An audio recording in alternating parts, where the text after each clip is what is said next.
वाहनांच्या फिटनेस शुल्कात नुकतीच वाढ करण्यात आली आहे. 15 नोव्हेंबर 2025 पासून हे शुल्क 28,000 रुपयांपर्यंत वाढवण्यात आलं आहे.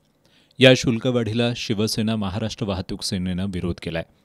इतर राज्यांमध्ये कुठंही वाढ करण्यात आली नसताना फक्त महाराष्ट्रातच वाहनधारकांची लूट सुरू असल्याचा आरोप करत महाराष्ट्र वाहतूक सेनेनं ही शुल्कवाढ रद्द करावी अशी मागणी करणारं निवेदन सहाय्यक प्रादेशिक परिवहन अधिकारी गणेश डगळे यांना सादर केलं आहे. यावेळी वाहतूक सेनेच्या शिष्टमंडळानं पासिंग ट्रॅकची दुरवस्था, एजंटांचा सुळसुळाट अशा विविध मुद्द्यांवर डगळे यांचं लक्ष वेधून संबंधितांवर कारवाई करण्याची मागणी केली आहे.